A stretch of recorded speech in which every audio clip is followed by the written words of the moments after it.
فأنا ناصح لإخواني بالصدع بالحق تبيض وجوههم. السكوت في مسألة الحزبية يضرها، فاصدع بما تؤمر وأعرض عن المشركين.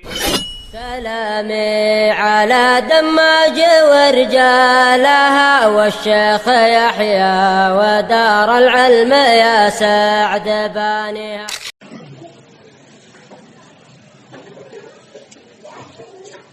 Bismillahirrahmanirrahim. Alhamdulillah, wassalatu wassalamu ala Rasulillah wa ala alihi wa sahbihi wa man walah.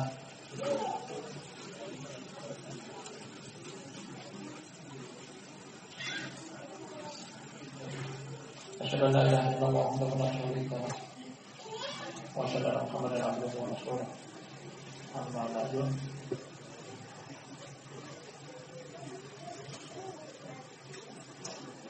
Pada pertemuan malam kita yang berbahagia ini kita ambil judul bab baru dari kajian kita Tauhid. Kitab yang dikarang oleh Syekhul Islam Al-Mujaddid Imam Muhammad bin Abdul Wahhab rahimahullah ta'ala. Kata Nabi sallallahu alaihi wasallam, bab al-arba'un, bab yang ke-40.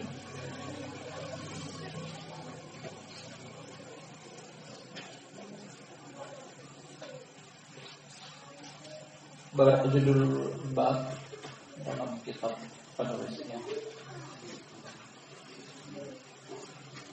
Beliau jadikan potongan ayat pada Al-Quran Al-Karim sebagai materi judul bab. Intinya beliau menyarankan kepada sang pembaca untuk mencerna dan memahami apa pokok pembahasan dari ayat yang beliau bawakan sebagai judul bab. Namun pemasalannya adalah beliau menyimpulkan sendiri dari judul bab sebagai fikih atau pemahaman. Lalu beliau susulkan dengan dalil-dalil Al-Quran dan Sunnah. Ada bab kali ini beliau bawakan potongan ayat bab yang ke-40 kata beliau, qaulullah ta'ala, perkataan Allah yang maha tinggi.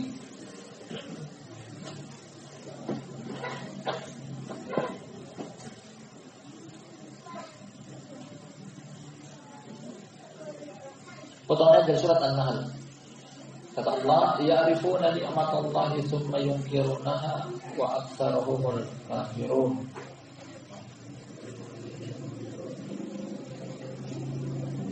Yang artinya mereka mengetahui nikmat Allah, kemudian mengingkarinya, dan kebanyakan mereka adalah kafir. Kebanyakan mereka adalah kafir.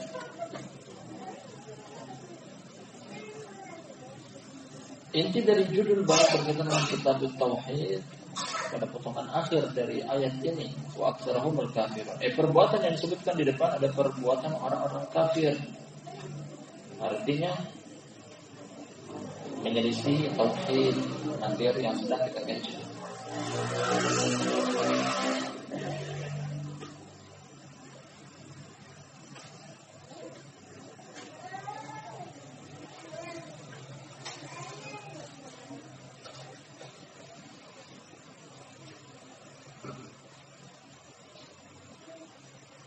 Ayat ini perlu kita pahami dari ayat-ayat yang menunjang pemahaman tentang ayat ini, bahwa barakallahu fikum jami'an nikmat Allah Subhanahu wa taala sangatlah banyak. Kata Allah Subhanahu wa taala, wa in ta'uddu ni'matallahi la tuhsuha. Seandainya kalian mau menghitung nikmat Allah, kalian tidak akan pernah bisa menggapainya, tidak pernah bisa menghitungnya, saking banyaknya. Dari nikmat yang ada pada diri kita, baik itu fisik ataupun materi.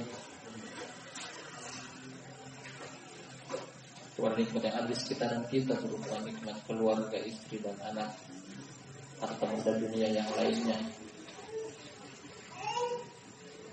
Kemudian pemahaman tentang ayat yang kedua yang datang dari perkataan Allah Subhanahu wa taala, "Wa ma bikum min ni'matin fa min Allah." Wa ma bikum, apapun yang ada pada diri kalian, min ni'matin, dari nikmat, dari karunia, dari anugerah, dari pemberian Allah, fa min Allah, maka dari Allah, bukan dari siapa-siapa. Dua ayat yang barusan kita sebutkan, nikmat apapun yang ada pada diri kita, barakallahu fikum jami'an, adalah berasal dari Allah. Berasal dari Allah.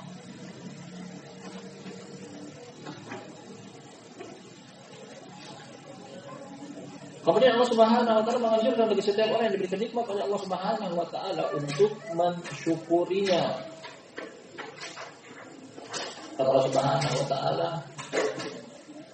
"Fadhkurni adzkurukum washkuruli wala takfurun." Nah, Allah anjurkan untuk bersyukur kepadanya dalam setiap nikmat. Dalam setiap nikmat, yang besar ataupun yang kecil, yang sedikit ataupun yang banyak, yang nampak ataupun yang tersembunyi. Kita ingin sampai pada pemahaman akhir dari ayat ini tentang judul bab. Setelah kita melakukan mukadimah di depan, nikmat begitu banyak, semuanya dari sisi Allah Subhanahu wa taala, dan dituntut untuk bersyukur. Kemudian mensyukur nikmat dengan 3 cara. Mensyukur nikmat dengan 3 cara. Dan setiap orang yang dianugerahkan oleh nikmat oleh Allah Subhanahu wa taala, nikmat harus memenuhi 3 syarat ini. Kalau tidak, dia tidak dianggap bersyukur kepada Allah. Metode mensyukuri nikmat yang pertama adalah mensyukuri dengan hati, meyakini dalam hati dia bahwasanya seluruh nikmat datang dari Allah Subhanahu wa taala. Diyakini dulu. Bukan karena kepintaran dan kecerdasan kita dalam mengelola ekonomi keluarga akhirnya aku menjadi orang kaya. Bukan itu. Bukan karena aku pandai lihai melihat situasi dan kondisi, aku punya sumber rezeki yang masuk ke dalam keluarga banyak sumber rezeki yang masuk pada dia. Dia melakukan kelihayan dia, kepintaran dan kecerdasan dia. Bukan itu, murni karena Allah Subhanahu wa taala. Allah yang membuat orang menjadi miskin, Allah pula menjadikan orang kaya. Allah Subhanahu wa taala. Jadi pertama, kita yakin dalam hati kita bahwasanya nikmat apapun yang ada pada diri kita, kita yakini, tanamkan dalam hati kita bahwasanya Allah yang memberikan.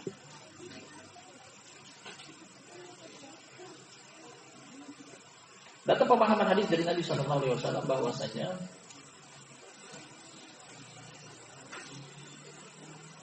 banyaknya nikmat atau rezeki pada seseorang bukan karena orang itu semangat berambisi untuk mendapatkannya. Bukan juga terhalangi rezeki pada seseorang karena dia malas dan tidak rajin bekerja. Wah, ini berapa banyak orang kita jumpai bahwasanya mungkin dia telah bersusah payah banting tulang peras keringat. Sebagian orang istilahkan pergi pagi pulang pagi. Kalau Allah takdirkan dia miskin, tetap saja miskin. Banyak orang kita dapati demikian. Kalau Allah takdirkan dia miskin, tetap miskin. Jadi bukan karena kerajinan seseorang, bukan karena giatnya seseorang mengais rezeki kemudian menjadi orang kaya, tidak. Antum pun mengetahui dengan seksama barakallahu fikum bahwasanya ada orang yang sebagian orang menganggap mungkin di luar sana, sekolah mendapatkan titel yang tinggi merupakan sebab akan memperbaiki keadaan ekonomi orang tersebut. Wah, banyak orang berhasil ternyata tidak memiliki ijazah SD sama sekali.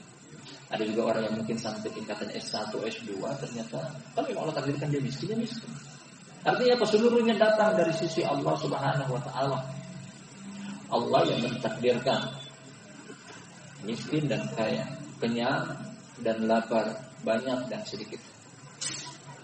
Ini kita yakini.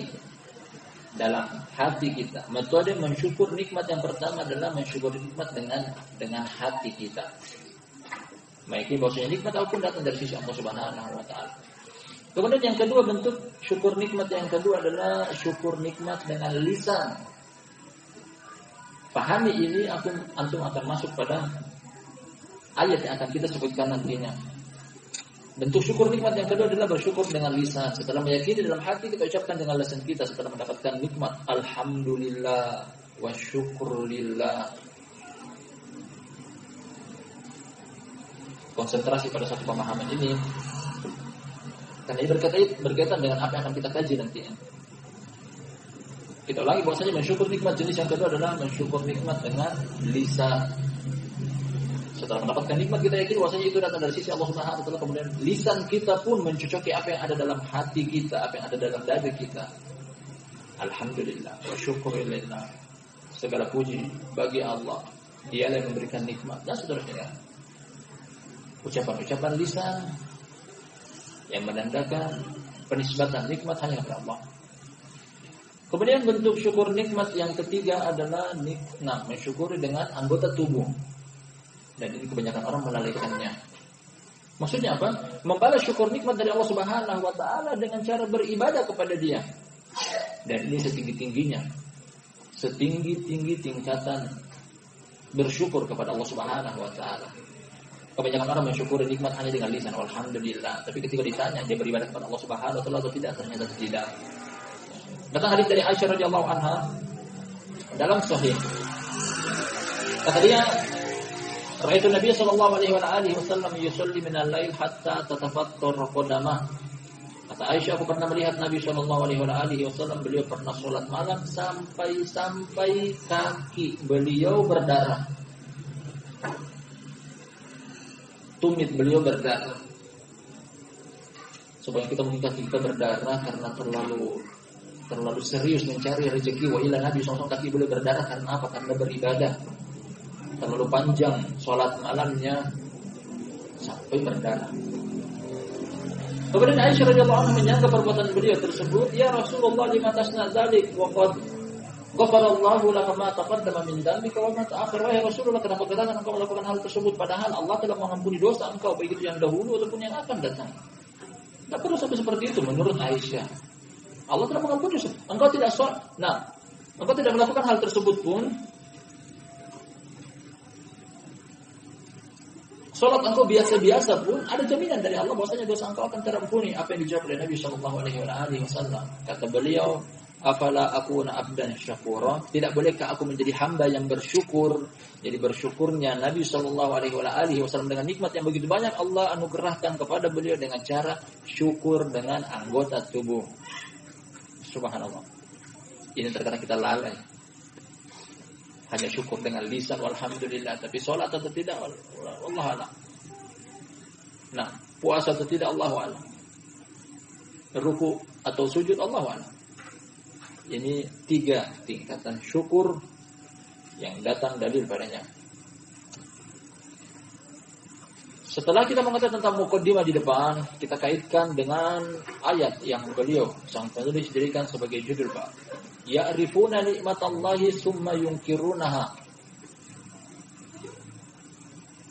Jadi orang-orang musyrik, orang-orang kafir, ya'rifuna nikmatallah, mereka mengenal nikmat Allah, mengenal dengan hati. Iya, mereka meyakini nikmat itu datang dari sisi Allah. Mereka yakini dengan hati. Nikmat datang dari Allah. Summa yunkirunaha, kemudian mereka mengingkari dari sisi lisan mereka tidak. Lisan mereka berucap lain. Maka yang terbukti dengan tafsir yang beliau bawakan kepada kita di bawah ini sampai oleh Syekh Muhammad bin Abdul Wahhab. Kita baca. Jadi syukur nikmat mereka hanya dengan hati, ternyata lisan tidak. Perhatikan, ketika lisan tidak mensyukuri hati, sang penulis bawakan asar tentang tafsir ayat di atas bahwasanya dia tidak dianggap bersyukur kepada Allah, bahkan kufur. Kita ulangi sekali lagi ayatnya, menerjemahkan, kemudian kita masuk pada tafsir, beberapa tafsir yang penulis bawakan. Potongan ayat dari surat An-Nahl ayat yang ke-83, ya'rifuna nikmatallahi tsumma yunkirunaha wa aktsarahumul kafirun. Mereka, yakni orang kafir, mengakui nikmat Allah, Mungkin bahwa saya datang nikmat dari Allah. Summa yunkirunha, kemudian mereka mengingkarinya. Bagaimana bentuk pengingkarannya nanti akan datang. Wa aktsarahumul kafirun, dan kebanyakan mereka adalah kafir. Perbuatan seperti ini adalah perbuatan kekufuran. Tanbih, peringatan dari penulis bahwasanya hati-hati jangan sampai terjadi pada sebagian kita yang mengaku pelaku tauhid. Qala Mujahid, berkata Mujahid, ma makna yang artinya adalah sebagai tafsir dari ayat di atas. Huwa qaulur rajuli hadza mali warastuhu an abai. Maksud dari ayat di atas menurut Mujahid bin Jabir muridnya Ibnu Abbas dan ulama tafsir dan termasuk mufassir. Maksud dari ayat di atas adalah perkataan seseorang, dia mengatakan bahwasanya ini adalah hartaku, aku mendapatinya, aku mewariskannya dari orang tuaku. Perhatikan. Mujahid mengartikan makna mengenal nikmat Allah kemudian dia mengingkarinya. Bentuk pengingkarannya adalah mengatakan bahwasanya ini hartaku. Dia tidak menisbahkan kepada Allah. Ini Allah anugerahkan harta kepadaku. Tidak, bahkan dia mengatakan ini hartaku. Seakan-akan dia mengatakan ini jerih payahku. Ini karena aku yang usaha, aku yang upaya, aku yang susah mendapatkannya. Warastuhu an abai. Aku mendapatkannya dalam bentuk warisan dari orang tuaku. Meskipun secara nalar, logis perkataan ini betul. Tidak salah. Tidak salah. Tapi kalau kita tengok dari kacamata tauhid, barakallahu fikum, dia tidak menyandarkan kepada Allah sedikit pun. Alhamdulillah, ini pemberian Allah dengan jalur warisan. Kan lebih enak didengar. Tapi langsung dia mengatakan, ini hartaku, aku dapat dari orang tuaku, tanpa menyebutkan nama Allah sedikit pun. Tanpa menyinggung sang pemberi rezeki, pemberi nikmat, yakni Allah Subhanahu wa taala. Jadi perkataan seperti ini Imam Mujahid rahmatullahi alaih jadikan sebagai tafsir ayat di atas bahwasanya ini termasuk pengingkaran, meskipun dia meyakini bahwasanya Allah yang memberikan rezeki, tapi lisannya tidak mengiyakan. Tidak ada bentuk syukur dengan lisan. Ya, tadi kita sebutkan tadi di depan bahwasanya bentuk bersyukur ada 3. Yang pertama dengan hati, yang kedua dengan lisan, yang ketiga dengan anggota tubuh. Ini hati iya dia mensyukurinya, namun lisan tidak. Kesimpulannya wa aktsarhumul kafirun, dan kebanyakan mereka kafir. Ini termasuk perbuatan kekufuran.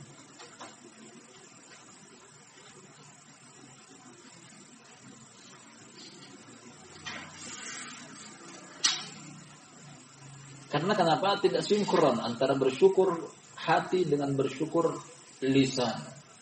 Lisannya tidak bersyukur. Seandainya dia mengatakan alhamdulillah, inilah harta yang Allah anugerahkan kepadaku dengan sebab warisan. Yang ini masih mending. Hanya saja dia langsung menyebutkan bahwasanya adalah warisan tanpa menyinggung sang pemberi nikmat sedikit pun, yakni Allah Subhanahu wa taala. Ada tafsir yang lain. Wa qala Aun bin Abdullah, juga tafsir, yaquluna laula fulan lam yakun kada. Mengetahui nikmat Allah kemudian mengingkarinya, di antara maknanya juga adalah seandainya bukan karena fulan niscaya tidak akan terjadi ini dan itu. Nah, ini lebih global, kita masukkan secara terperinci tentang kasus semacam ini. Tadinya dia kelaparan, hampir mati, kemudian datang seseorang memberikan makan kepada dia. Akhirnya dia pun tidak jadi mati, atau paling tidak jadi sakit. Akhirnya dia mengucapkan kata ini. Meskipun dia meyakini Allah yang memberikan, tapi dia katakan, seandainya bukan karena si fulan, mungkin aku sudah mati.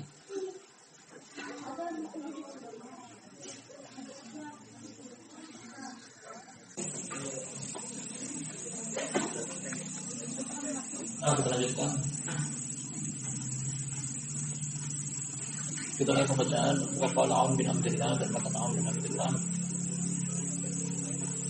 Yaquluna laula fulan lam yakun kadza. Makna dari ayat di atas macam tafsir perkataan mereka, seandainya bukan karena si fulan, niscaya tidak akan terjadi begini.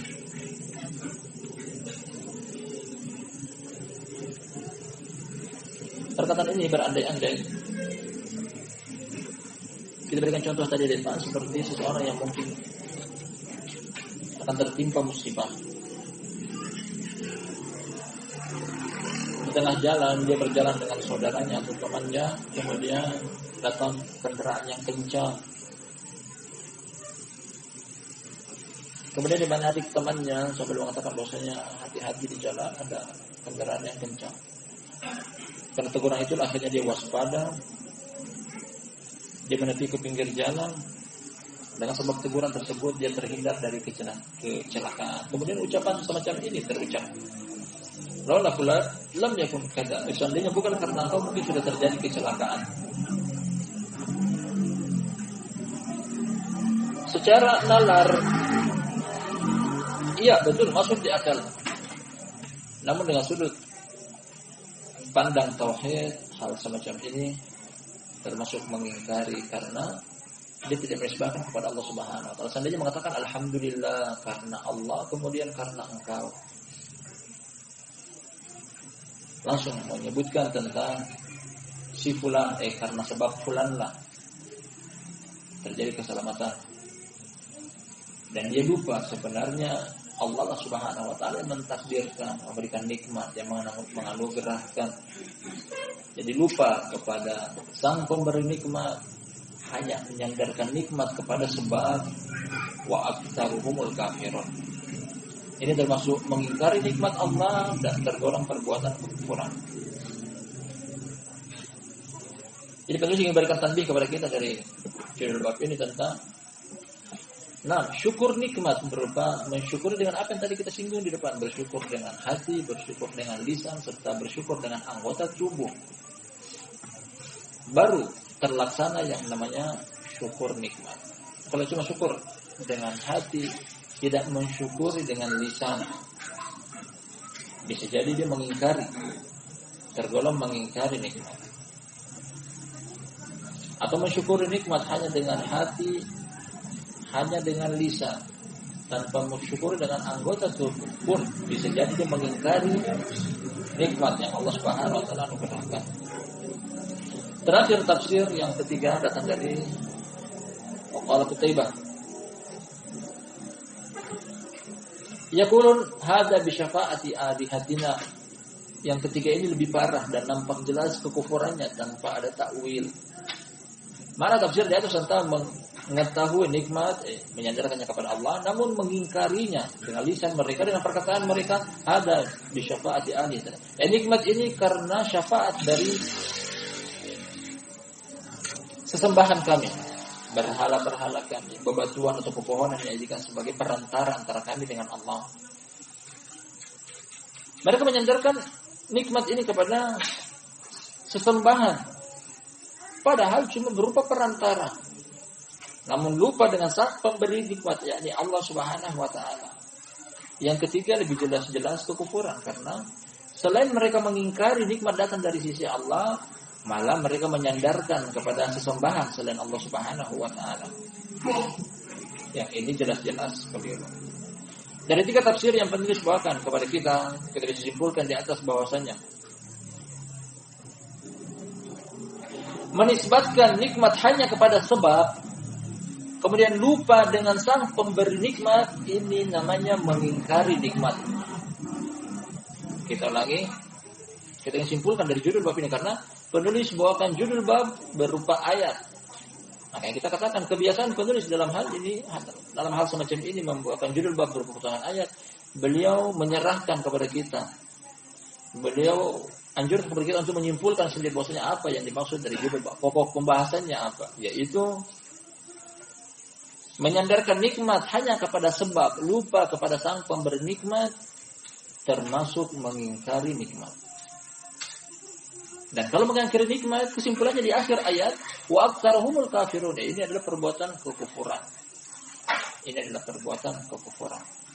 Meskipun dengan perincian di dalamnya bahwasanya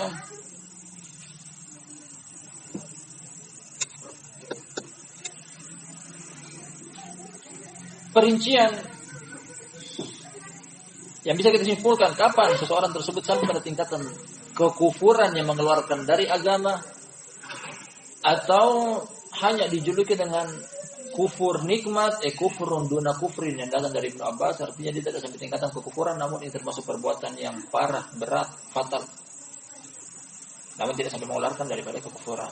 Ini perbuatan yang menggiring kepada kemaksiatan. Perinciannya adalah bahwasanya ketika dia menyandarkan nikmat kepada selain Allah, bukan Allah yang memberikan nikmat. Karena kita singgung, akan datang juga nanti hadisnya. Hadis tentang asbaha min ibadi mu'minun bi wa kafirun. Ini diperinciannya. Ketika dia mengatakan bahwasanya si fulan lah yang memberi nikmat, kemudian tidak meyakini bahwasanya datang dari Allah Subhanahu wa taala, ini sampai pada tingkatan kekufuran. Kata Allah Subhanahu wa taala, "Fadhkurni adzkurkum washkuruli wa la takfurun."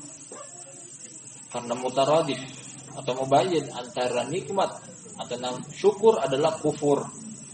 Kata Allah Subhanahu wa taala, "In takfuru fa innallaha ghaniyyun 'ankum wa la yarda li ba'dihil kufur wa in tashkuru yardahu lakum."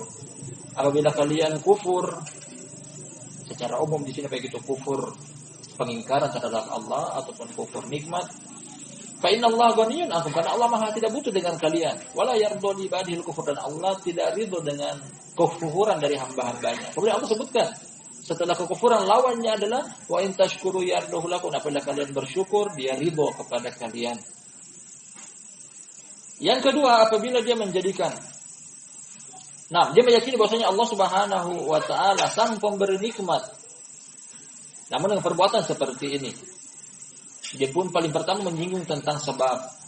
Namun dia meyakini ini bisa jadi kufrun duna kufrin. Kufur nikmat yang dijuluki dengan kufur nikmat. Meskipun tidak sampai pada tingkatan kekufuran.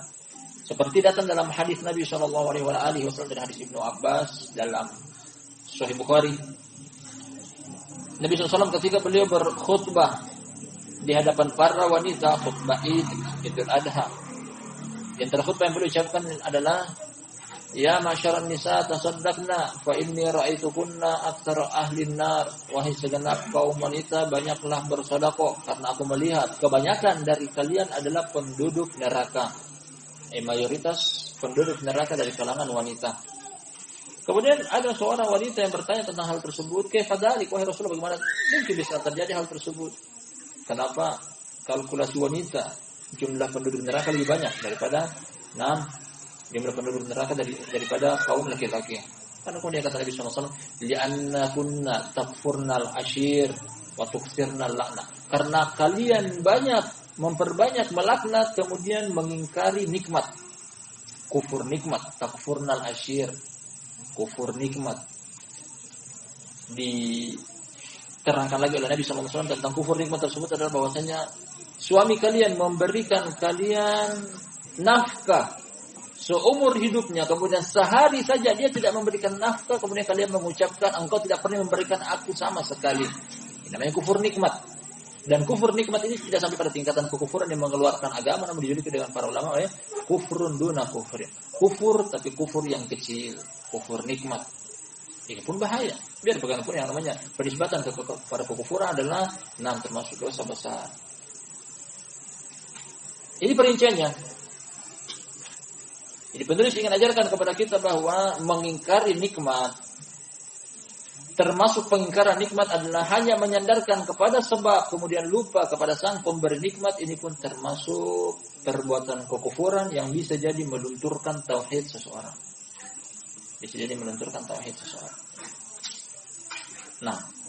Jangan sampai ada pada sebagian kita. Anak terlalu bersandar kepada orang tua sampai mengatakan bahwasanya orang tua pula sebab aku berhasil, tanpa menyandarkan kepada Allah Subhanahu wa taala pemberi nikmat. Memang betul orang tua sebagai sebab, tapi jangan lupa sang pemberi nikmat adalah Allah Tabaraka wa taala. Ini yang jangan lupa. Sendiri mengatakan alhamdulillah, segala puji bagi Allah, aku bersyukur kepada Allah dengan sebab orang tuaku aku begini dan begitu. Ini ikhwan fillah rahimani wa rahimakumullah, yang kita kaji adalah pembahasan tentang tauhid adalah ibadah. Tauhid adalah ibadah. Kemudian ibadah, para ulama menggolongkan menjadi 3. Ada ibadah hati, ada ibadah anggota tubuh, serta ibadah lisan. Dan ini termasuk diantaranya ibadah lisan. Karena ibadah bukan cuma dahi, tangan, lutut dan kaki kita yang sujud saja. Ibadah bukan cuma lambung yang dalam perut kita menahan lapar saja, bahkan lisan kita pun beribadah kepada Allah Subhanahu wa taala seperti barusan apa yang kita sebutkan. Banyak ibadah lisan seperti membaca Al-Qur'an, berzikir kepada Allah, berdakwah di jalan Allah. Nah, memberikan nasihat. Di antara bentuk ibadah lisan juga adalah seperti apa yang barusan kita kaji di dalam bab ini. Kesimpulan dari judul bab, karena dalil pertama yang boleh dijadikan sebagai judul bab adalah, nah, apa tadi kita sebutkan juga pada momen sebelumnya, mensyukuri nikmat hendaknya dengan hati, lisan serta anggota tubuh. Kalau mensyukuri nikmat hanya dengan hati tanpa lisan mensyukuri, ini termasuk tayyib, mengingkari syukur, mengingkari nikmat dari Allah Subhanahu wa taala, tergolong perbuatan kekufuran. Kita baca dalil berikutnya. Dalil yang kedua, ada hadis meskipun datang dari perkataannya Syekhul Islam Ibnu Taimiyah. Kata penulis, semoga Allah merahmati beliau, Syekh Muhammad bin Abdul Wahhab, wa qala Abu Abbas, ya Abu Abbas punya dari Syekhul Islam namanya Ahmad bin Abdul Hadid bin Taimiyah. Masyhur dengan Ibnu Taimiyah, punyanya Abu Abbas. Salah alim ulama. Pada hadis Zaid bin Khalid alladhi fihi, setelah menyebutkan tentang hadisnya Zaid bin Khalid tentang sahih, hadis qudsi. Di dalamnya terdapat atau berbunyi hadis tersebut, Anallaha ta'ala qala, bahwasanya Allah Ta'ala mengatakan, asbaha min ibadi mu'minun bi wa kafir. Al-haditsah. Ya, masuk di pagi hari di antara hamba-hambaku ada yang mukmin, ada pula yang kafir. Kita akan singgung tentang hadis ini secara sempurna dan lengkap. Pagi hari di peristiwa perjanjian Hudaybiyah, yang barusan tadi malam turun hujan, terjadi hujan, dan di pagi hari masih ada sisa-sisa bekas air hujan. Nabi SAW menyampaikan hadis qudsi dari Allah Subhanahu wa taala tabaraka wa taala kepada 6 para sahabat. Hadis ini, asbaha min ibadi mu'minun bi wa kafirun. Masuk di pagi hari ada hamba-hambaku yang beriman kepadaku, ada pula yang kafir. Kemudian diperinci kata Allah Subhanahu wa taala,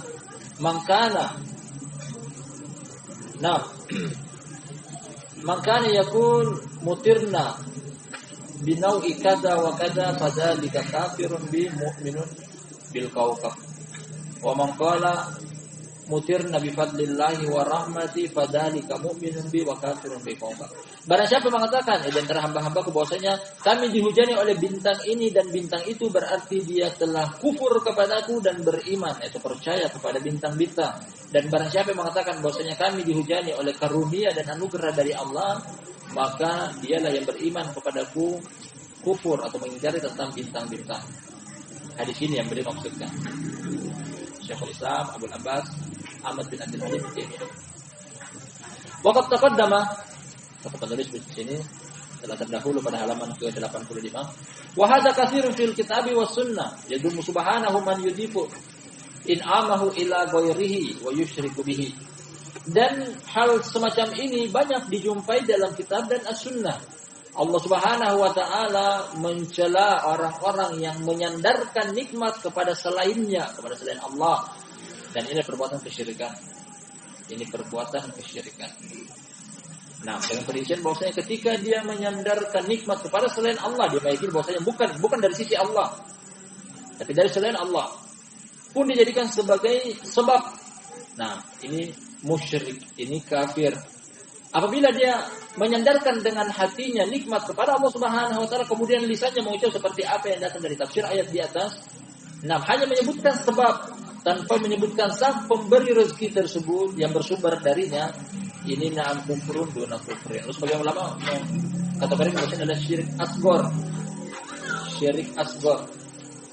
Meskipun secara nalar adalah betul apa yang dia ucapkan, hanya saja kita lihat dari sudut pandang tauhid, ini mencoreng kemurnian tauhid seseorang. Karena Allah mencela. Dan kisah yang penulis bawakan kepada kita dari perkataan Abu Abbas bin Taimiyah, terjadi pada para sahabat. Yang para sahabat ketika itu tidak dikafirkan oleh Nabi SAW, membuktikan bahwasanya mereka meyakini satu-satunya yang menurunkan hujan adalah Allah. Namun mereka menisbahkan sebab kepada bintang ini dan bintang itu. Pun dikatakan oleh Allah Subhanahu wa taala kafir. Nah, divonis oleh Allah mereka adalah kafir, perbuatan kekafiran. Masih ada satu contoh di bawah, kita baca sampai akhir dan masalahnya kita akan akhirkan pada lain waktu. Qala ba'du salaf, berkata sebagian salaf, huwa kaqaulihim kanat rihu tayyibatan wal mallahu hadiqan wa nahwi dzalika mimma huwa jarin ala alsinati katsirin. Sebagian salaf yang mencontohkan, penulis sengaja bawakan perkataan ini dari sebagian salaf mencontohkan kasus yang terjadi di atas dan mungkin sering kita dengar atau bahkan mungkin kita sendiri yang mengalaminya. Perkataan mereka kanat rihu tayyibah, katakan bahwasanya suhu udara baik tanpa menyebutkan alhamdulillah cuaca lagi baik.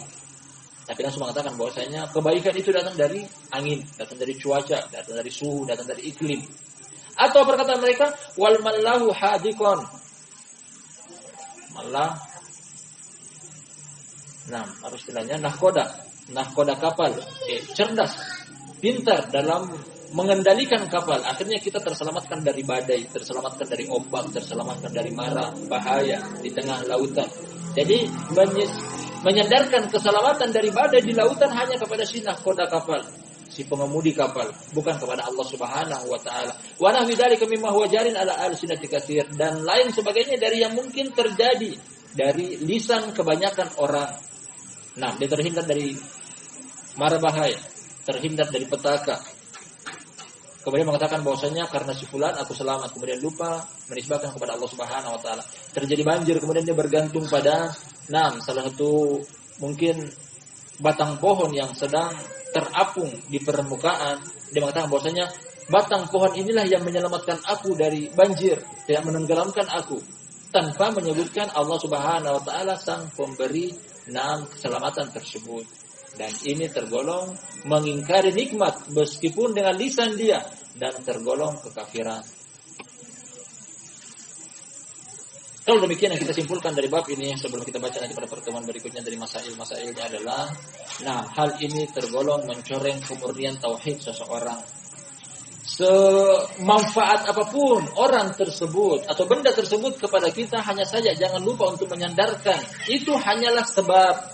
Yang mendatangkan nikmat, keselamatan dan seterusnya kemanfaatan adalah Allah Tabaraka wa Ta'ala. Cukup sampai di sini, sudah kita lanjutkan pada pertemuan lain waktu. Allah Ta'ala alam bisawab. Terima kasih banyak atas kehadirannya, lebih kurang yang mohon dimaafkan. Kita tutup. Subhanakallahumma wa bihamdika asyhadu an la ilaha illa anta astaghfiruka wa atubu ilaik.